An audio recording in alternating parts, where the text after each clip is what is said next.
All right, good morning. We are going to get underway officially with our Headliners program. I know we will likely have a few attendees join us after we've gotten started, but that's just fine as well. As you can see, looking around the room, we had a sellout crowd once again for our Chamber Headliners Luncheon, and so thank you for making your reservation in time to not be on the waiting list. So what a way to kick off the new year, to start our Headliners series for the year with the State of the City's address. My name is Jackie Dzelski, and I'm the President and CEO of your Manatee Chamber of Commerce.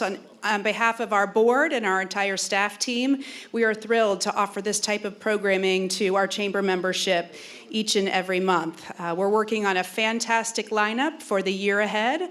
We will announce our February topic at the end of today's program so that you can clear your schedule for that as well. And then we always enjoy feedback from you all on how the programming informs you and educates you, what other topics or issues you would like to see the chamber bring to our membership. So as always, we're all ears in hearing from you on what you would like to see with the Manatee Chamber's Headliners programming. With that, I would like to pause and ask that you silence your mobile devices. Certainly you can take photos as you see fit today, but if we could avoid the ringing interruptions as we hear from our esteemed panel of mayors, that would be great. And now I would like you to please stand and join me in the Pledge of Allegiance. I pledge allegiance to the flag of the United States of America and to the republic for which it stands, one nation, under God, indivisible, with liberty and justice for all. Thank you. You may be seated. I have a long list of elected officials that I would like to recognize for supporting the Manatee Chamber of Commerce with their attendance today at our Headliners Luncheon. I'm going to save listing the mayors because we'll be giving a much longer introduction of our mayors. So I ask for that executive privilege today as we get through the list of our partner elected officials who are here today. Expected from the Manatee County Commission and Port Authority, Commissioner James Bearden, Commissioner Carol Ann Feltz, Commissioner Mike Ron, and Commissioner Tal Sadiq. Thank you so much from our county commissioners. From the City of Bradenton, Councilwoman Marianne Barnaby, Councilwoman Pam Coachman, Councilman Josh Kramer, Councilwoman Lisa Gonzalez-Moore, and Councilwoman Jane Coker. Thank you so much. From the School District of Manatee County, board members and Chairman Chad Choate, board member Heather Felton, Cindy Spray, and Richard Tatum from the school board. And joining us from Congressman Vern Buchanan's office, Edward Valdez. Thank you so much for being here. I hope I didn't miss anyone at all in those introductions. A quick shout out and recognition of the sponsors, the chamber members that make programming through our Headliners Luncheon series possible every year. And those Headliners sponsors are Career Source Suncoast, Florida Power and Light, Manatee Health, the Mosaic Company, the Realtors Association of Sarasota, Manatee, and a new annual sponsor for 2025, Cheryl Wealth Management. Thank you all so much for the financial support that you give to this type of programming through the chamber. And then we also would like to share recognition for our platinum investors, which are a number of members who invest significantly well beyond their annual dues to support the chamber's mission. And at the platinum level, please share your thanks with Brown & Sons Funeral Home and Crematory, Carr, Riggs & Ingram, the City of Bradenton, Freedom Village of Bradenton, IMG Academy, Manatee County Government, Manatee Health, MCR Health, the Mosaic Company, NDC Commercial Real Estate, NDC Construction Company, the Pittsburgh Pirates and Bradenton Marauders, Raymond James Wealth Management, Bruce Body, the Sarasota Bradenton International Airport, Seaport Manatee, and South State Bank. Thank you to those platinum investors. So the topic being the state of our cities, it's fitting that our first Headliners of the Year features a topic that drew a full house last year, this exact same month, in this exact same location, which is the state of our cities. With 4 of our cities' locations being on our barrier islands, and our other 2 cities having many miles of waterfront, the role of city government has been in the spotlight more, for most of us, than ever before, with the impacts of 3 hurricanes wreaking havoc in our region. The challenges that our city officials have faced have been unprecedented in many ways, and so has their response. After hearing from our county government leadership last month at our State of the County's Headliners Luncheon, we're thrilled to be bringing today's program to our chamber membership to better understand the challenges and opportunities that we collectively face locally. It's been a benefit to the mission of our chamber and to our advocacy work that our cities engage with the business community through the Manatee Chamber. Partnerships between business leaders and government leaders are a benefit to all who live, work, play, and own businesses in our community. As I said last month, for those of you who are able to join us, it often seems that it's the national and global issues that capture the headlines, but day in and day out, it's our local economy, our local quality of life, our local social structures that really affect us the most. Are we attracting the right mix of employers to grow our region's economy and job base? Do we have the right infrastructure and amenities and workplaces to keep businesses here? Are we working together to tackle tough issues?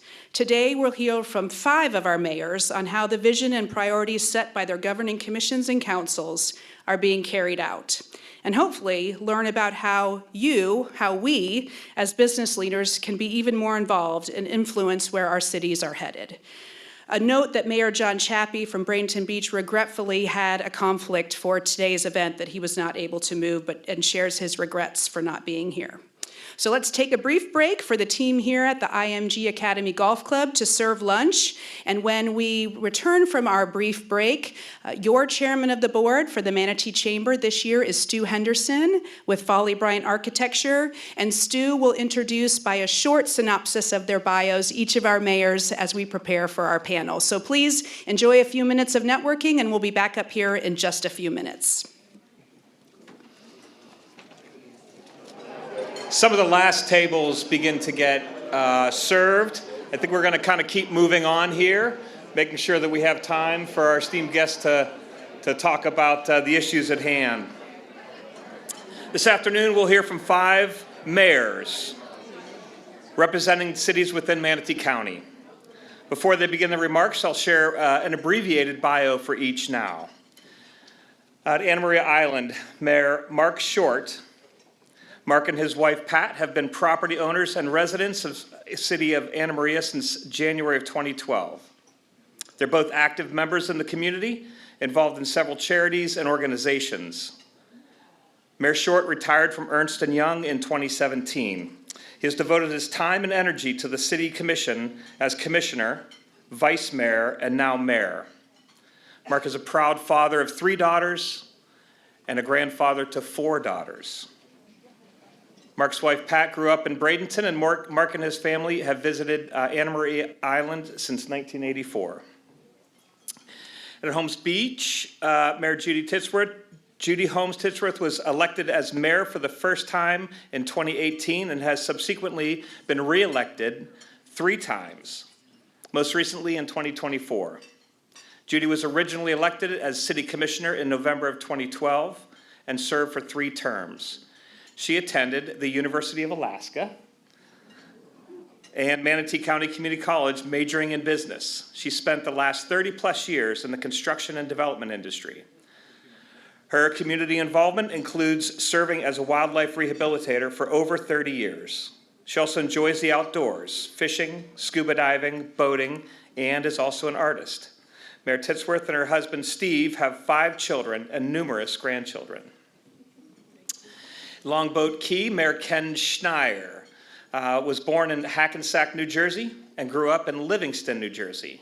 He received his BA in English from Yale University and graduated magna cum laude from Cornell Law School. Ken practiced law with several firms over his career and served as general counsel for a securities firm. Ken joined Bank of America in 1996, ultimately serving as managing director and co-head of its international distressed debt business. After retiring from Bank of America in 2009, Mayor Schneier and his wife, Cynthia Craig, moved to Longboat Key.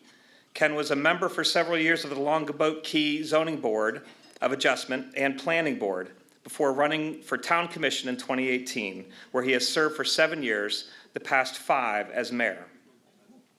Ken and Cynthia have 2 married sons and 4 grandchildren. In Palmetto, Mayor Dan West is a lifelong resident with extensive background in agriculture.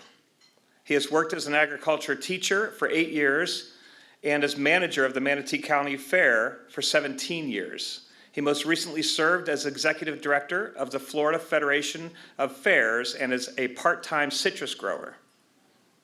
Mayor West previously served as supervisor of the Manatee River Soil and Water Conservation District from 1998 until 2002.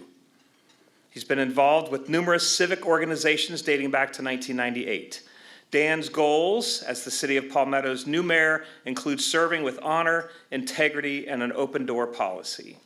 He plans to take a hands-on role and work closely with the city commissioners and city employees to realize Palmetto's full potential. Dan is a graduate of Palmetto High School and University of Florida. He is married with 3 adult sons and 2 new grandbabies. Bradenton's Mayor Gene Brown served 3 terms on the Bradenton City Council as Ward 2 councilman before deciding to run for mayor. He was successful in his first bid to become mayor and has served as mayor since January 2021. Mayor Brown brings unique perspective to the mayor's office as vice president and COO of Brown & Sons Funeral Homes and Crematory, where he has served Bradenton since 1989. He's also active in service to the community and has extensive history with the Boys and Girls Clubs. Gene served as president and on the board of the directors for the DeSoto Boys and Girls Club from 1989 to 1997 and was named Board Member of the Year in 1997. He was board president from 2003 to 2005 and is a member of the Boys and Girls Club of Manatee County Foundation Board. In 2023, Mayor Brown was inducted into the Boys and Girls Clubs of Manatee Alumni Hall of Fame and received the Tribute to Heroes Award. This is one of my favorite parts. He has coached Manatee West Little League, Manatee Girls Softball, Manatee Twisters Travel Softball, Manatee High School Junior Varsity Football, and Bradenton Christian Lady Panther Varsity Softball. He serves on the Manatee High School radio crew and on the Broadcasters Board of Directors and is past president of the Manatee High School Football Booster Club. Mayor Brown has been married for over 35 years. He and his wife have 2 children and 2 grandchildren.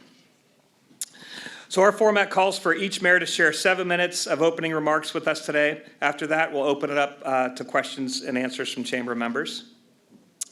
Our mayors are seated in the order that they'll speak. So I'll now invite Mayor Mark Short, representing the City of Anna Maria, to the podium. And I ask that each mayor be prepared to move towards the podium as we move through the program.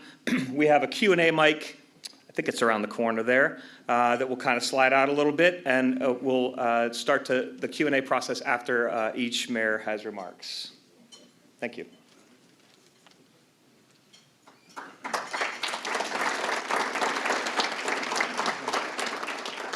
Thank you. So I'm the rookie here compared to everybody else sitting at the table. So please bear with me. They told me the one rule was the rookie had to help clean up after this event today. So I've been in office now for 2 months in the city of Anna Maria. As you heard, I was previously on the commission. And part of what we were asked to talk about were the issues, opportunities, and challenges that we face. I mean, to no surprise with the storms that we had, I thought I'd share a little information with you. Approximately 80% of all structures in the city of Anna Maria were damaged from the storms. Every single business in our city was affected by the storms. As you all know, our icon, the city pier, the walkway to that pier was destroyed, we believe, by a waterspout or a tornado. And maybe just as important, the rod and reel, as you all know, is no longer. To give you a little data point, our city normally in a given month processes somewhere around 40 building permits. In 3 months since the storm, we're up to almost 900, showing you the impact of almost every property that's been affected by the storm. And it's just not the properties, it's the roads, it's the drainage system, it's the beaches, it's everything, the entire infrastructure. And I'm not saying anything different than what others that are sitting here at the table would share with you.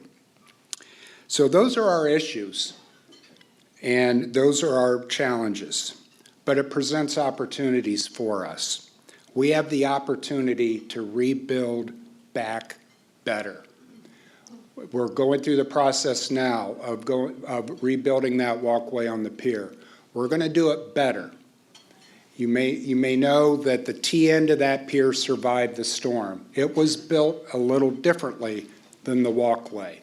We're going to build that walkway back to replicate how the T-end was done, to hopefully not have another situation like we're experiencing happen again. We've reinvented our events out on the city. We have a weekly farmers market. We cannot use our park. That's where our temporary post office is right now. We've moved the farmers market to the center, and it's active now every week, and it's been well received. We are reinventing Bayfront Park. That park was probably 80% of the vegetation in that park was gone after the storms. And thanks to the county and the efforts that they put forth, the park is looking great. It's not quite ready yet, but we are reinventing that park. And we're doing other things. Maybe some of you have heard about a private effort that will happen not this weekend, but next weekend, of a group of people that have raised money and have over 200 volunteers that are replanting natural habitat along the beaches along the north end of the island. We're reinventing Pine Avenue. We have a paver project that will be starting up here pretty soon that will improve the ability to get up and down Pine and not have to walk through sand anymore. And I want to call out the center of the island, center of Anna Maria Island Center. For those of you not familiar with it, it's in the city of Anna Maria, but it principally serves the island. The center went above and beyond their charter, their call of duty. They were our focal point for relief efforts, supplies. They had a group of people who volunteered. They would deploy people to people's houses around the island to help them dig out, to remove, whatever was in their house. And the center, I really think, reinvented itself as a result of these disasters. But I wanted to take the opportunity in front of this group to call out the center and all the great support that it provided to the island post-disasters. And I don't think I'm going to hit my 7 minutes, by the way.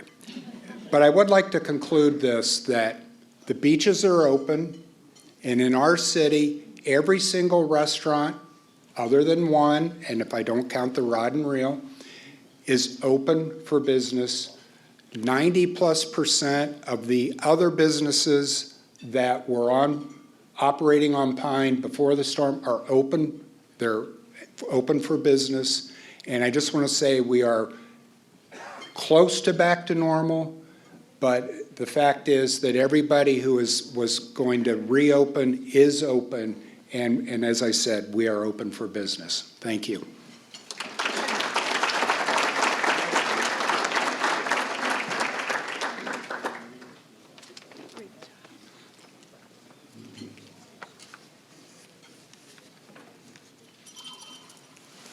Good afternoon. Lunch was delicious. Thank you. And thanks for having us again. It is my privilege to share with you the state of the city for the city of Holmes Beach. We have had quite an eventful past year, and I would like to start out by expressing my sincere gratitude and appreciation to our amazing city staff and for their preparation and recovery efforts during the past hurricane season. Although I had hoped we would have once again dodged a bullet, it was this year that our resiliency was tested by not one, but 3 major storms. And when the EOC said after Helene, there's another one coming, I said, just bring it on. We already got 3 feet of water everywhere. Just come on, bring it on. I am extremely proud of the resolve of our police department, our city staff, and of the entire community in the commendable efforts made in the public safety cleanup and getting our island businesses back open. They're not all back open, but they're getting there. Our citizens, business owners, and island churches experienced tremendous loss. This will take years to recover from. And I urge all to support our island community by shopping locally, as this will go a long way in supporting their recovery. I also encourage all to continue lending a hand to neighbors that are left rebuilding their homes.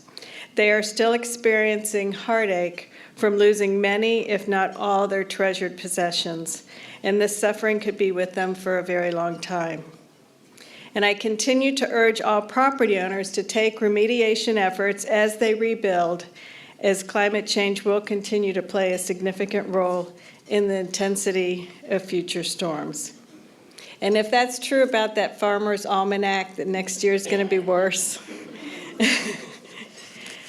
that's scary. Helene was a major flooding event that created a tremendous amount of household and construction debris. The city removed 127,000 cubic yards of debris from the roadways. That was just tremendous. This was one of the largest efforts in the history of all island cities, and it was a tremendous effort by our contracted debris haulers, debris monitors, and our Public Works Department. We will meet the state deadlines for the 100% reimbursement, and I'm thankful for that the approximate $5 million in debris recovery costs alone will not be a burden of taxpayers. The city has received its initial 2.5 reimbursement from FEMA, and the debris removal objective was only one of many objectives addressed daily in the city's response and recovery efforts.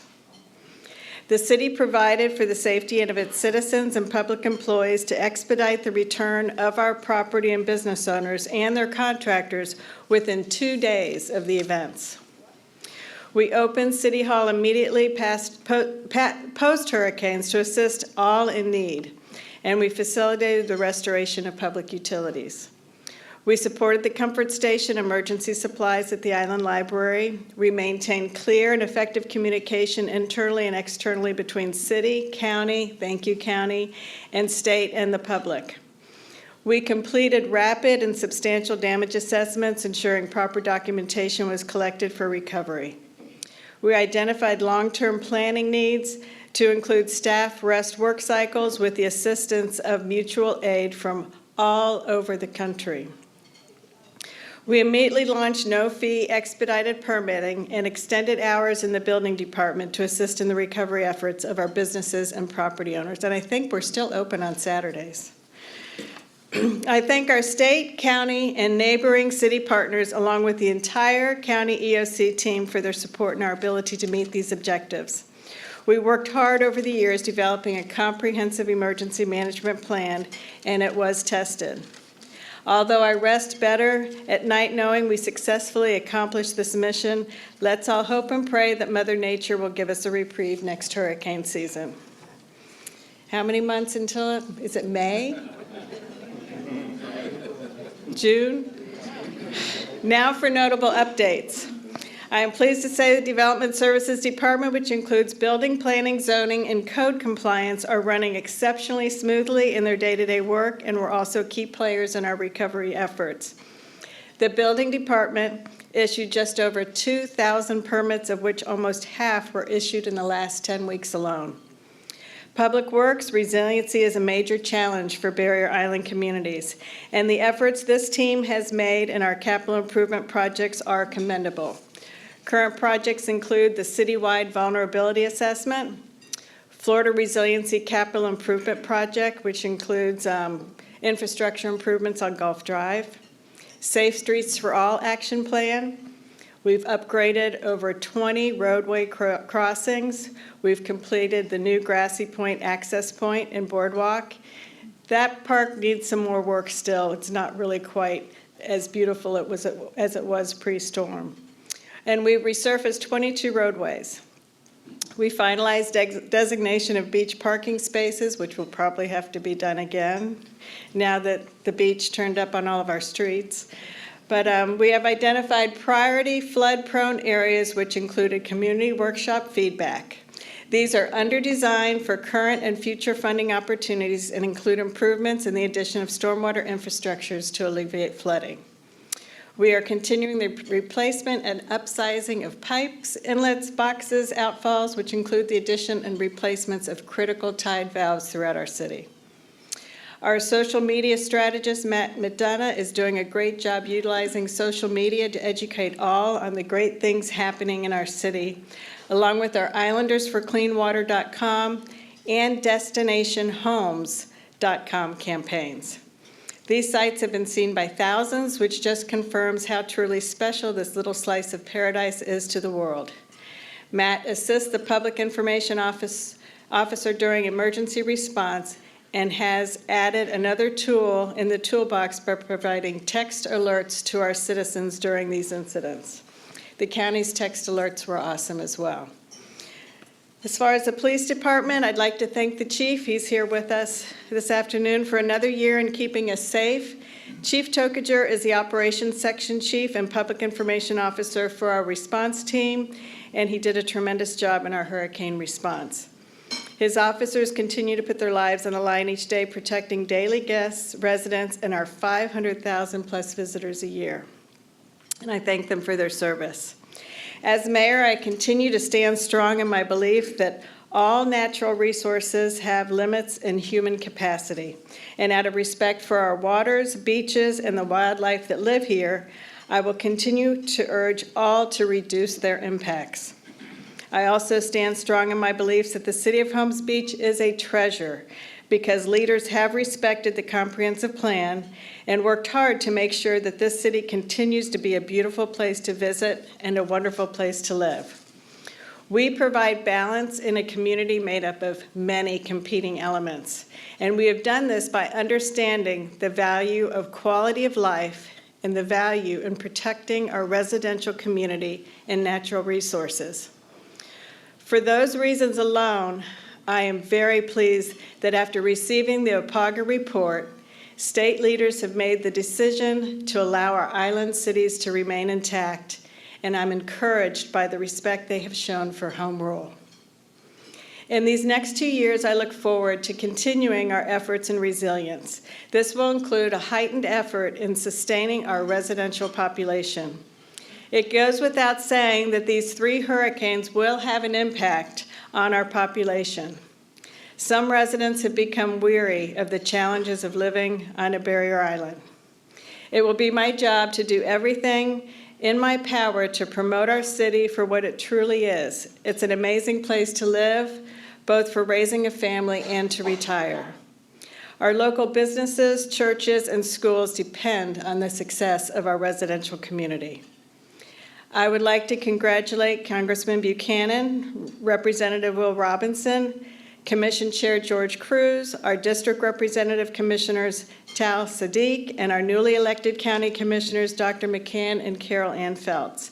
I look forward to working with them and Senator Boyd this next year as we continue to keep Holmes Beach a home we are all proud of. And thank you again. It has been an honor to serve.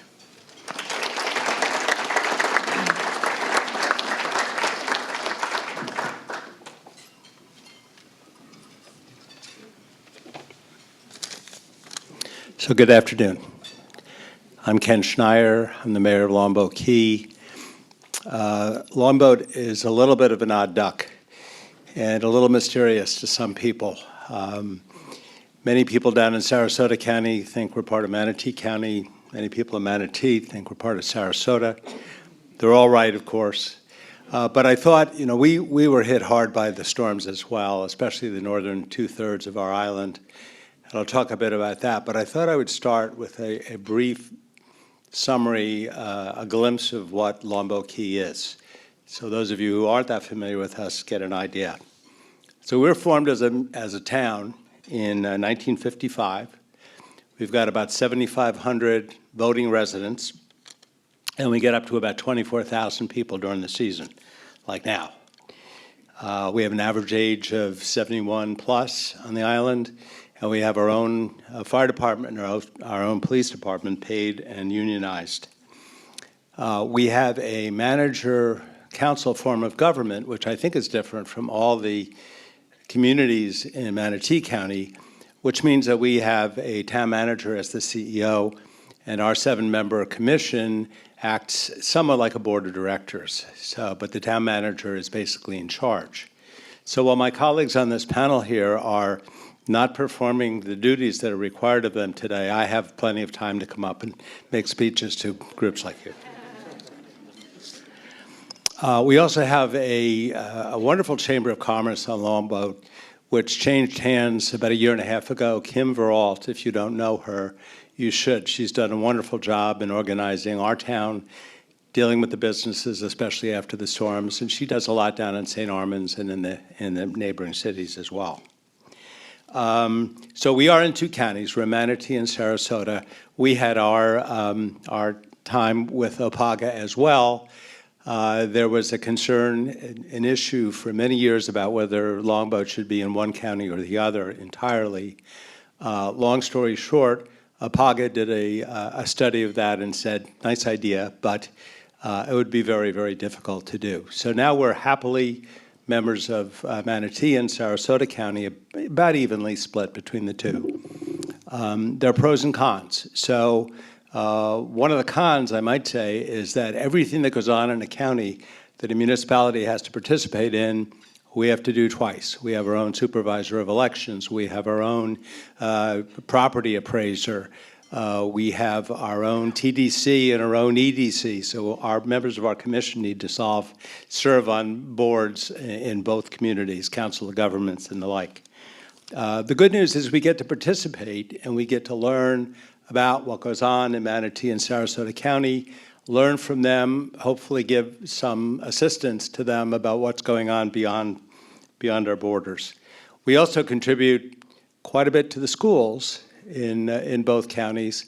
We have about, of our 7,500 residents, we've got about 50 school-age children in both counties combined. The result of which is that we pay something like, I think it's a little over $500,000 per student per year to attend. We could fly them anywhere in the country for that, probably. Budget, just to put it in perspective with the rest of Manatee County, general fund is about $25 million this coming year. Overall budget is over $100 million. And the reason for that has to do with the projects we have going on. So we have, we're just coming to the end of a 5+ year program to underground all of our utilities on the island. And we have some of the very helpful people from FP&L here who we've been working with for that period. We hope that we will be done, wires, poles down, soup to nuts by March 31st of this year or close to. We also have a major project to replace or at least put in a redundant subaqueous sewer line that runs from the north part of Longboat over to Manatee County. Manatee supplies all our water, thank you. In return, we give them all our sewage, thank you also. But we did have we had a leak in that line on the Manatee end about 4 years ago, and it's taken a lot of time to get approvals to replace that.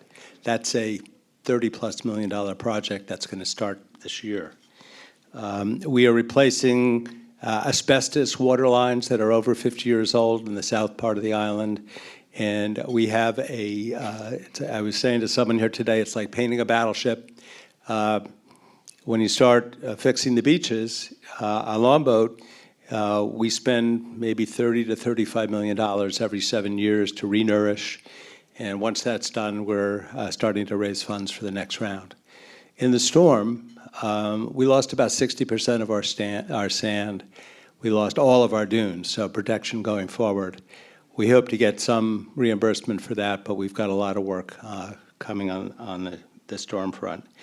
We are mainly residential with some tourists. On the tourist front, we've got the Longboat Key Club Hotel and the Zoda Hotel in Manatee, which they also own. We have the new, believe it or not, $800 million St. Regis Resort and condos on the Sarasota side of the island. That's only 150 hotel rooms and about 90 condos. So if you want to eat there, you better get a home equity loan out before you make your reservation. We have a town center that is relatively new and almost done. We've got tennis courts there, a tennis center. We've got a pavilion. We've got a park. The Karen family was gracious enough to put up most of the money for the pavilion. We're now working on the final step, which is a library and a community center on that space. That's right next to Publix at the center of the town. So back once briefly to the storms. As the other island communities have mentioned, we had a lot of losses. We had 3,000 structures that were damaged. Many of them were destroyed. And while we're past the point where Public Works is helping with cleanup, that's mainly done. The pressure is now on planning and zoning to get permits to the people who are looking to rebuild entirely or repair.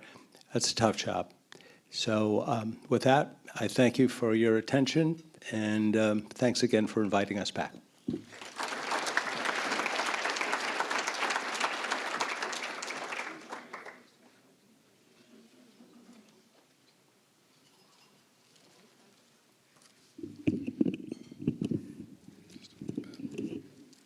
Good afternoon. It's so good to be here with all of you today. And I'm kind of a short-timer myself, Mayor Short, so I've just been in office for 2 months. I'm one of the newbies here as well.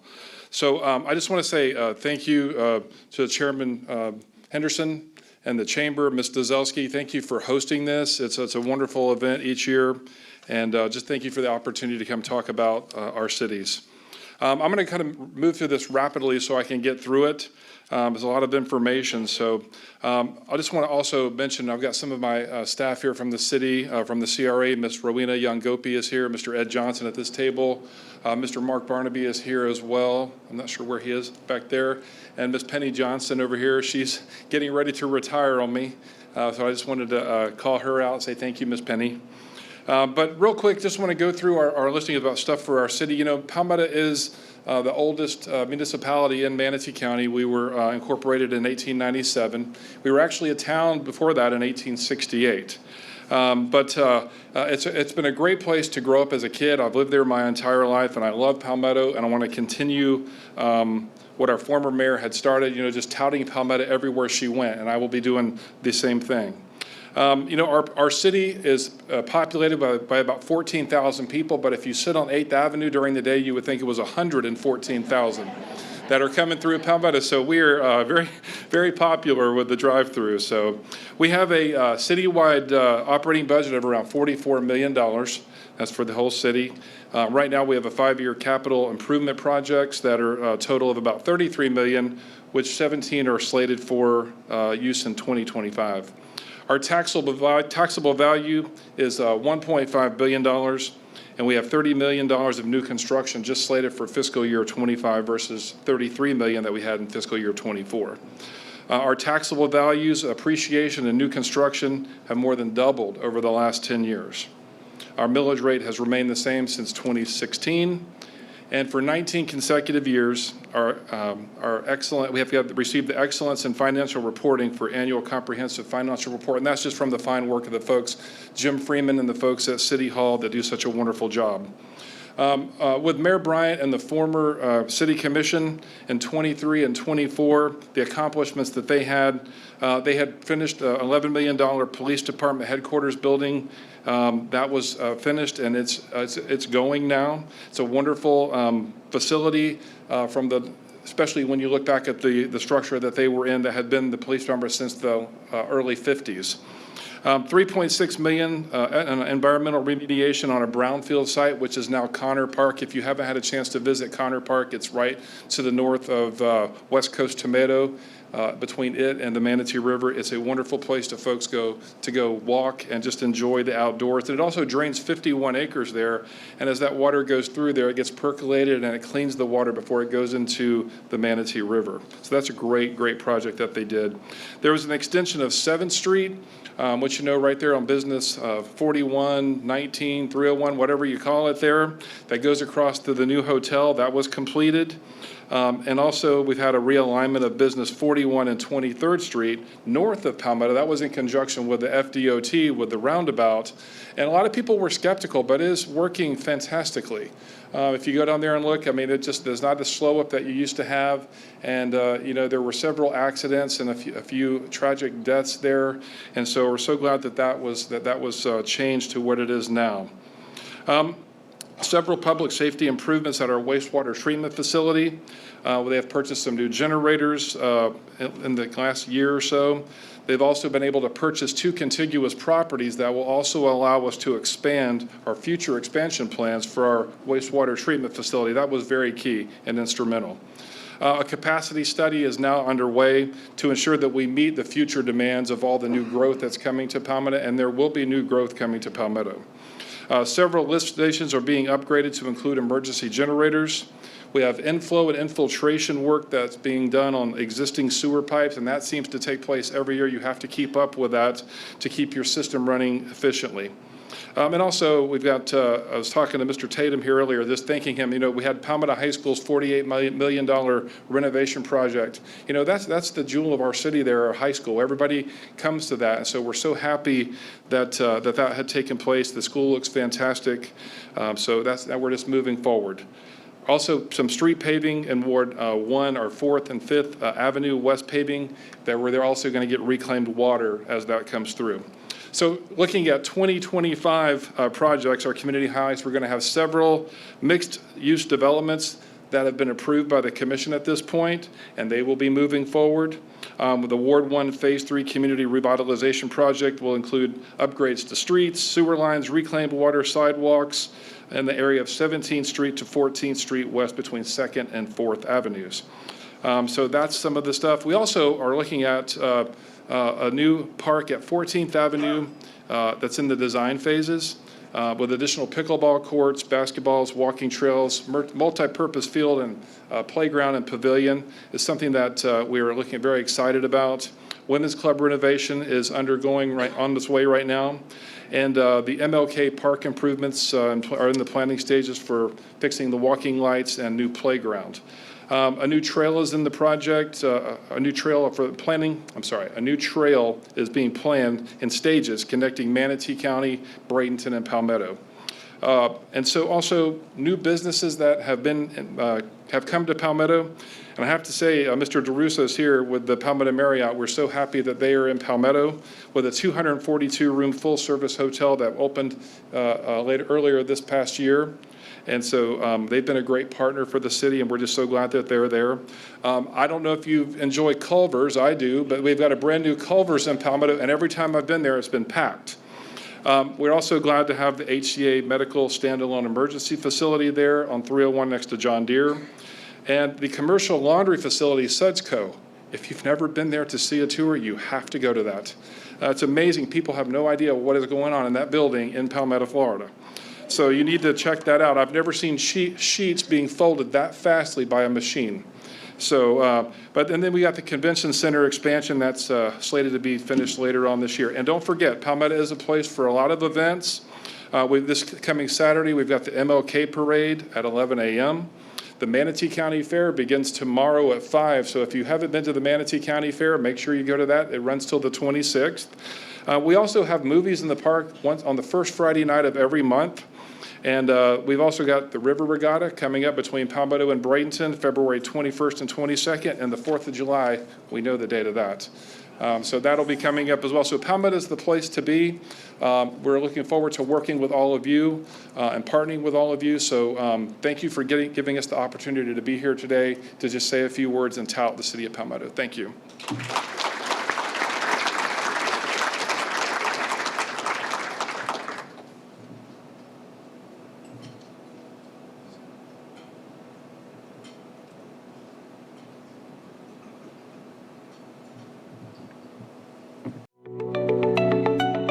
Welcome to Bradenton, a city of innovation, growth, and resilience. Here, partnerships are the foundation of our progress, shaping a future that reflects the spirit and determination of our community. From modernizing our public safety infrastructure to revitalizing neighborhoods and enhancing cultural landmarks, Bradenton is moving forward together. This year's theme, Partnerships and Progress, highlights the collaboration between city leaders, local organizations, and residents working hand in hand to create a brighter tomorrow. Join us as we explore the people, projects, and partnerships driving Bradenton forward. Thank you, and I'd like to thank the fellow mayors here and going through it. I might not be the longest serving, but I think it's great that we do this. I think that obviously to our newer mayors, things are going good, and we see collaboration that's important. And one of the things I want to do is thank the City Council. All 5 of our members are here, and our staff that went through a very fun 3 or 4 months last year. And I was thinking about that when Stu said that, you know, he coached all those sports, and you coach boys and girls, and it's definitely different coaching high school boys and girls, and it's mostly about coaching the parents. So doing this job is a lot easier than that job over the years, but I do miss that because those are the times that you collaborate and you learn from things. And when you look at what we're doing and what we've been through over the last year, and when we were here a year ago, there was a lot of different things we were thinking about. But now we're thinking about how we move forward and make things better. And, you know, even though Bradenton is just one cog in the wheel of our community, it is the heart of our county when you look at where you go and what you have to drive through. Mayor West said 8th Avenue. Well, I'd trade you that for Manatee Avenue, 6th Avenue, and coming over the bridge, because in the mornings it's all coming from Palmetto, and at night it's going over to Palmetto. But that's one of the things you look at as a challenge and what we do to make it better, because traffic is relevant when you really think about things.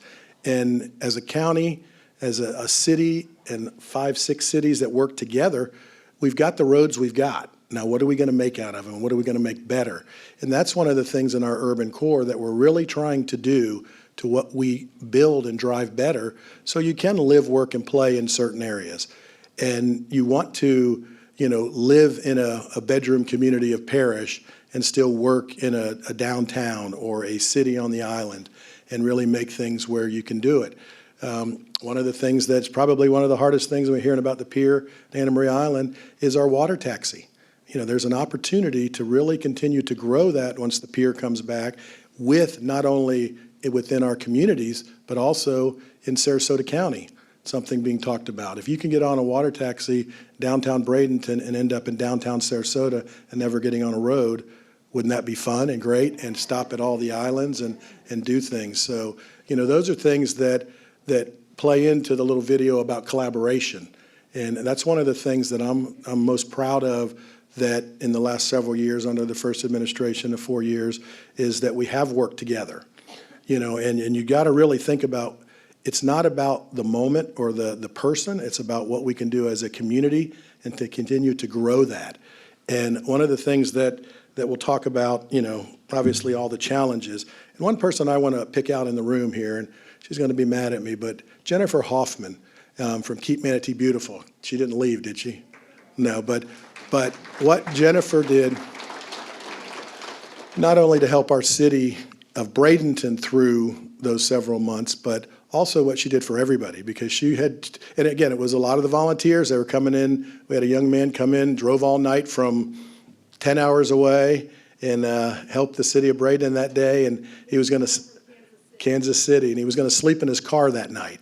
Well, we made sure that didn't happen and got him some food and different things, and he took a shower in one of the showers we had from the state. So you look at that. People from around this country will come to help us, and that shows the collaboration that we all work together. So one of the things we were proud of, and we had hoped it would have opened in June of last year, but construction is always interesting, but it did open in time, opened in September, was our PSOC, Public Service Operations Center. Obviously, we think we have one of the best EOCs with our county operations and their staff, but we needed something in the city of Bradenton that was a little bit more central to that area. And it is really the closest operating center to the islands. And one of the things we reached out to all our island cities, obviously Helene was a little different because we didn't know what was going to happen. You had several hundred people in shelters compared to tens of thousands of people in shelters when Milton came. But we also were able to house the groups that were out helping the island, and we had island equipment that came in and stayed there. So again, no matter what differences you have at times or your political differences, when things happen in this community, we're going to be there for each other. And that's what matters about what our community has done and shown.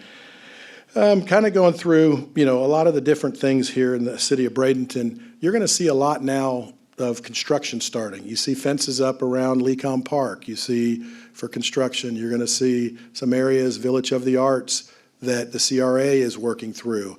One of the things that I think I'm most excited about the CRA is they have a freebie. It's a vehicle that will help transport downtown, which if Mayor West, he's the new guy, but came in and is going to be working with their CRA to have the freebie that will be able to go Palmetto to Bradenton and back and forth. We don't have a grocery store yet in downtown Bradenton. Palmetto, I think, has 4 in their CRA. So people in downtown Bradenton that live there will be able to call the freebie, go over to Palmetto, shop, come back. And collaboration, again, working together, because each of us are our own, but we have to do things together. One of the things that probably too that a lot of people have heard information about is our wastewater system, and Mayor West did mention the I&I. So when you put out 6 million gallons of water a day to the customers, citizens, you expect to get 6 million gallons back in a closed loop system. Well, after Debbie and the things that happened, we were getting 25 million gallons back. But it was more about stormwater infiltrating our system. So we've been working for 4 years, and you saw one of the pictures on there, probably the biggest hole in the city of Bradenton is right at our wastewater treatment plant, which is a clarifier. And that clarifier has been being built for a while, and it took a couple years to get a DEP permit. If that DEP permit would have only taken 6 months, it would have been built by now and helped us. It wouldn't have fixed all our problems, but it would have helped us. So that's one of the things we're doing with resiliency and still working with the county and different things on how you can do things. Because we are our own wastewater, our own drinking water, and obviously stormwater systems. So we're going to continue to work that and put it in. I tell this story because I had a friend call me when some of the information was about raw sewage going in the river, and it's never been raw sewage. There is breaks sometimes, but it's mostly partially treated. And when it does go into the river, we're allowed to put so much of the reclaimed water. We don't want to put any, and I'll never say that any is okay. But if you look at the quality of the river, it's probably as clean as it's been, and that is by Waterkeeper's testing on December 28th, the last report I saw. So, from this council to this staff is really trying to work what we do next. But my friend called, very prominent person downtown, and said, if you had all the money in the world right now, you could just write a check to fix it, how long would it take? And I said, to do some of the systems that we're going to have to do is going to be 5 to 10 years. He said, how long is it going to take the city of Bradenton to do it without that? I said 5 to 10 years, because we've already started the process.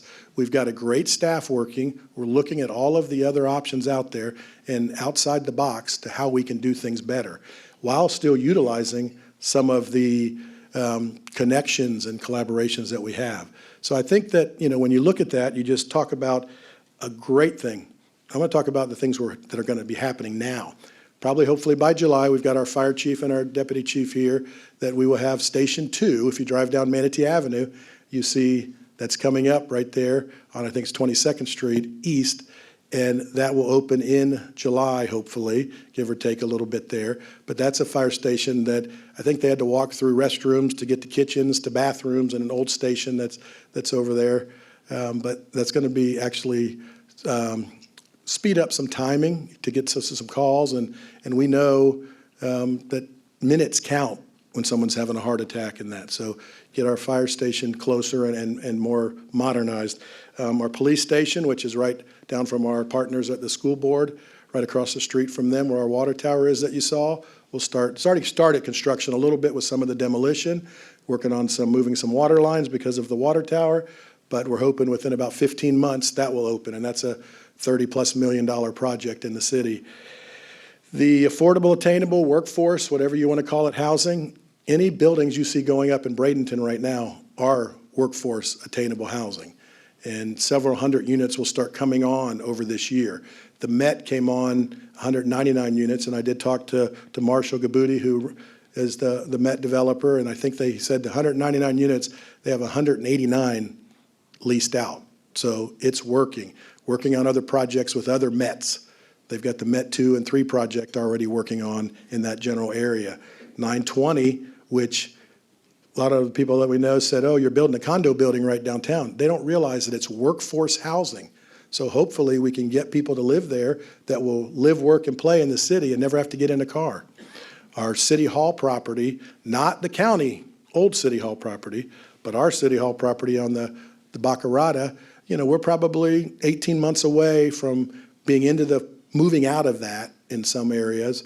Our fire department, our police department will move out, and then City Hall, we're still determining, working with the county on some options to make things where we might partner in their new building, and really bring that collaboration together to make government, really easy for the citizens to know. Because drive down Manatee Avenue, and you can be in the county, in the city, and my son lives on 29th Street, and he's in the city, and on the other side is the county. So, people really don't know. And sometimes, I get a few calls from Lakewood Ranch saying, well, you're our mayor, because we live in Bradenton, but we call it Lakewood Ranch. And I send that on to the commissioners, so but we have a good time on that. One of the biggest things, and then we'll see a little video. Is my time? We're good, cut it off. But we'll go with the video. But City Park. Lecom area, City Park, and adding that's not just baseball fields. And that's been a collaboration with the school district, Manatee County, the state, federal government. Everybody has participated in that, and we're working, PAL, and it's really going to make a difference, not only for our city to be more walkable from Lecom to Village of the Arts to downtown to our award-winning Riverwalk. It's going to make a difference for that neighborhood and those children in that neighborhood in Rogers Garden School. So watch the video. Thank you. Hi, I'm Pam Coachman, Bradenton City Councilwoman for Ward 5. I would like to just let you know some of the wonderful things that are in store for our city. Though the new site will be much more than a sports hub, the vision for this project extends beyond sports. Plans include a community resource center, which will offer essential services and support to underserved schools and neighborhoods in our community. The facility will house athletic programs, child and adult education, career development initiatives, and family support services. This partnership with Manatee County Government, School District of Manatee County, and the Manatee Police Athletic League represents a rare and transformative opportunity reflecting our commitment to fostering growth, prosperity, and a vibrant quality of life for all who call Bradenton home.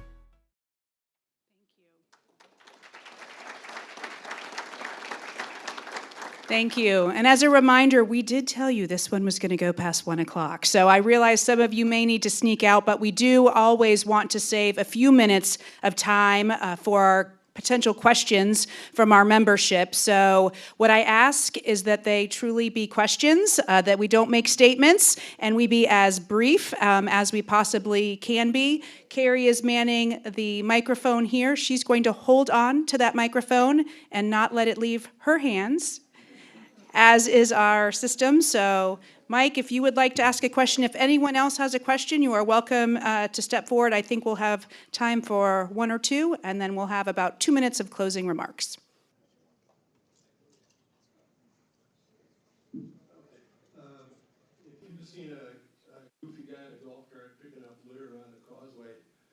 over the last 8 years, I'm that person. So now that question has been answered. And I'm concerned about the causeway, and in particular, I'm concerned about the water quality in North Palmasola Bay. The Florida Department of Health in Manatee County and the Florida EPA have basically abdicated responsibility for reporting on the danger posed by fecal bacteria contamination in the waters of North Palmasola Bay. And yet, in a recently released study by Suncoast Waterkeepers, bacterial concentrations in North Palmasola Bay were in the danger zone for 10 of the last 12 months, rendering the water unsafe to swim. Question, should the city of Bradenton take the lead on warning Manatee County residents of the danger from bacterial contamination by publicly posting at the northeast entrance to the causeway a mini The Mermaid sign, which would be similar to the Smokey the Bear signs you see out west, warning of fire danger? Thank you, Mike. We'll direct that to Mayor Brown. Appreciate it. Why? Now, this is something very important to us, and we've worked with Dave Tomasco from Sarasota Bay Estuary, and we follow that quite often, looking at the last water quality results that have come out. And since the storms, at times, the water quality in our whole Sarasota Bay Estuary has been at higher levels, especially after Debbie and then going through Helene. But if you looked at the last Waterkeepers December 28th report, almost, and I'm not mistaken, all were within the green, including North Palmasola Bay. And that's what they judged, not us. That's what Waterkeepers judged. So we still are going to monitor that closely. And when you really look at it, it's important to be safe in our waterways. As I've always said, the first 3 generations of my family in Manatee County were Cortez fishermen. So water quality in the life of my family has been very important, and I will always monitor it and make it as safe as possible. But we're going to let the professionals and Dave Tomasco and who we work with really keep us informed on that.